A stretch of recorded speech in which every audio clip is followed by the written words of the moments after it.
আজকের ভিডিওটা আমি দুপুরবেলা থেকে স্টার্ট করছি। আর এই গাছগুলো না ঘরে নিয়ে চলে এসেছি জানো তো। আর এখন ঘড়ির কাঁটা ঠিক 12টা 15 ছুঁই ছুঁই।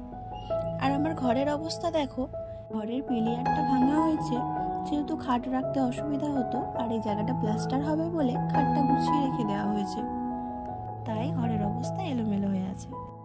আর এখন ভাবছো যে আমি সাজুগুজু করে কোথায় চললাম? হ্যাঁ, আজকে যাব বাপের বাড়িতে। বাবা এসেছিল আমাদের নিয়ে যেতে সেই সোমবারে, আর আজকে হচ্ছে শুক্রবার। এতদিন আমরা যাইনি, ছেলের পরীক্ষা ছিল, আর তার মধ্যে দেখো কত কাজ হয়ে গেছে, তোমাদের সাথে তো শেয়ার করাই হয়নি।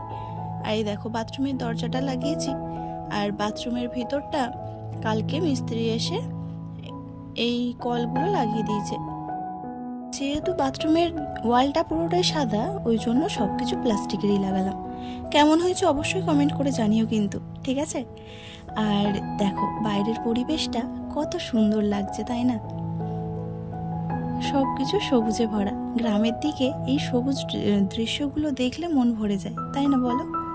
আর এই দেখো ঘরের পিছনেই পাইপের কাজগুলো হচ্ছে, আর ছোট বিরক্ত করছে বলে ওর বাবা পিছন দিকে নিয়ে কাজ দেখাচ্ছে। আর দেখেছো এই জানালাটায়ও গ্রিল বসানো হয়ে গেছে। আর এর উপরটা ফাঁকা ছিল না, ফাঁকা জায়গাটা কালকে সন্ধেবেলা এইরকম টালি দিয়ে দেওয়া হয়েছে। আর রান্নাঘর ওই দিক থেকে এই দিকে নিয়ে আসা হয়ে গেছে। দেখেছো তো কত কাজ হয়ে গেছে এই কদিনে। তো এটা হচ্ছে আমার বাবা। আমরা যাব বলে পুরো রেডি হয়ে গেছি, আর মিস্ত্রি কাকু ডাকলো, তাই জন্যই বাবা ওখানে গেছিল। আর এই দিকটা দেয়াল তুলে নেওয়া হলো, যাতে করে কোনো ঝড় বৃষ্টি হলে না রান্না করতে অসুবিধা হতো, ওই জন্য দেয়ালটা তুলে নেওয়া হয়েছে। আর আমরা কিন্তু বেরিয়ে পড়েছি। দেখো এখন প্রায় 12:30 মতো বেজে গেছে। আর আজকে ঈদের পরের দিন তো, ওই জন্য গাড়ি ঘোড়া খুব কমই চলছে। আর আমরা ট্রেনে বসে আছি, তাই ভাবলাম তোমাদের সাথে একটু শেয়ার করি।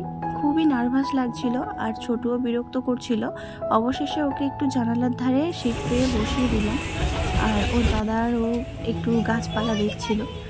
তো যাই হোক, আমার বাপের বাড়ি হচ্ছে ডায়মন্ড হারবার, আর ওইখানে যেতে আমাদের বাড়ির থেকে পাক্কা 7 ঘন্টা টাইম লাগে। আর যদি একটা ট্রেন মিস হয়ে যায় না, তাহলে পাক্কা 1 ঘন্টা বসে থাকতে হয়, মানে 8 ঘন্টা ধরে রাখো। তো তারপরে আমরা শিয়ালদার থেকে আবার একটা ট্রেন ধরেছিলাম 1.5 ঘন্টার মতো, তাই আর কিছু ভিডিও করতে পারিনি। তারপর মিষ্টি দোকানে এসে ওদেরকে একটু খাইয়ে নিলাম। আর বাড়িতে এসেছি কটায় জানো? ঠিক 7:30 বাজে এইরকম সময়। তো এসে আর কিছু ভালো লাগছিল না, আর ঠাম্মা বাইরে পেনের কাজ করছিল। আর এই দেখো আমরা ভাত খেতে বসে গেছি। তো বন্ধুরা, আজকের ভিডিওটা এখানেই আমি শেষ করছি। যদি ভালো লাগে তাহলে লাইক কমেন্ট শেয়ার করো, আর চ্যানেলটা সাবস্ক্রাইব করে আমার পাশে থেকো। টাটা।